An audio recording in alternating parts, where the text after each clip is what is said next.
हाय viewers, मी सुवर्णा। आज आपण बनवणार आहोत हिरवी चटणी आणि लाल चटणी।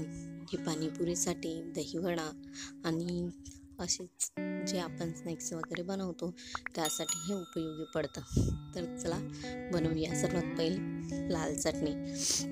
त्यासाठी 1 ते 1.5 चम्मच सोप, 20 ते 25 मिरी आणि 1 ते 1.5 चम्मच जिरा हे छान भाजून घ्यायचे। हे भाजून झालं की छान जाडसर कुटून घ्यायचं किंवा मिक्सरला लावू शकता। आणि पॅन मध्ये थोडं तूप घेतलंय, अर्धा चम्मच। त्यामध्ये लाल तिखट आपल्या चवीनुसार, आपण लाल चटणी करतोय तर कलर ही आला पाहिजे आणि हवं तेवढंच तिखट वापरायचं। मी अर्धा चम्मच घेतलाय, म्हणजे ही लाल चटणी आंबट, गोड आणि तिखट अशी होणार आहे आपली। आणि त्यामध्ये जेवढा आपला चिंचेचा गर आहे तेवढंच पाणी घ्यायचंय।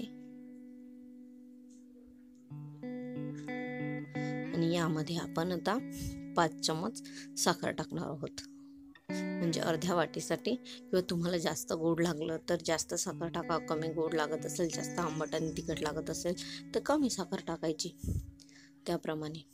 आता हा चिंचेचा गर आहे, आम्ही घरीच बनवलेला आहे। म्हणजे चिंच 5 ते 10 मिनिटं गरम पाण्यात नीट ठेवलेली आहे आणि मिक्सरला छान फिरवून घेऊन गाळून घेतलेली आहे। आता ही अर्धी वाटी आहे तर आपण अर्धी वाटी पाणी आणि 5 चम्मच साखर घेतलेली आहे। आता याला छान उकळी येऊ द्यायचं। आणि यामध्ये आपण जो सोप, जिरा आणि मिऱ्याचा कूट बनवला आहे तो कूट टाकायचा आहे।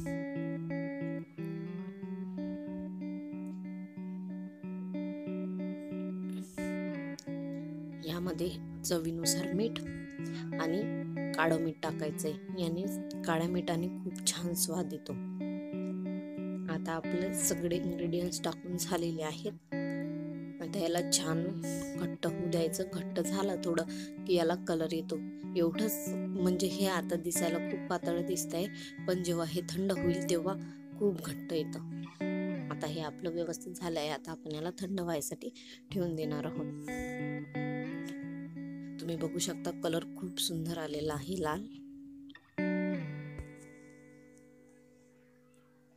तर हे थंड झाल्यावर काढून घेतलंय मी एका वाटीमध्ये। तुम्ही बघू शकता किती घट्ट झालं। आता बनवूया आपण हिरवी चटणी। 2 मिरच्या, 1 वाटी पुदिना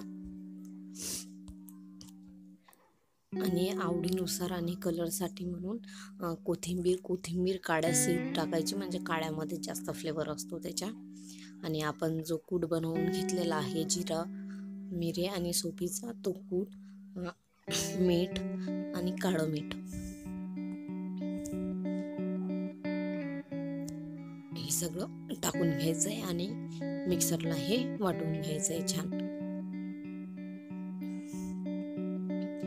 तर हे थोडंसं जाडसर होतं म्हणून मी यामध्ये पाणी, म्हणजे ज्या प्रमाणात लागते त्या प्रमाणात मी पाणी टाकून ते बारीक काढून घ्यायचंय।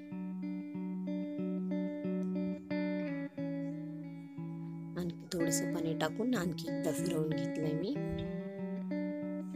आता हे व्यवस्थित झालेलं आहे, बारीक जसं आपल्याला पाहिजे तसं। जास्त एकदम पेस्ट, एकदम बारीकही नको। आणि ते थोडं घट्ट होतं म्हणून मी थोडं पाणी मिक्स केलंय। आता आपण एका वाटीमध्ये काढून घेणार आहोत। एकदम परफेक्ट झाली आहे आणि कलर पण खूप छान आलेला आहे आपल्या चटणीला। तुम्ही बघू शकता खूप सुंदर झालेल्या आहेत चटण्या। घरी एकदा नक्की बनवून पहा। तुम्हाला जर हा व्हिडिओ आवडला असेल तर चॅनलला लाईक करा, शेअर करा आणि सबस्क्राईब करायला विसरू नका। बेल आयकॉनवर क्लिक करा, जेणेकरून नवनवीन व्हिडिओ तुमच्यापर्यंत येत राहतील। हा व्हिडिओ पाहिल्याबद्दल तुम्हा सर्वांचे खूप खूप धन्यवाद।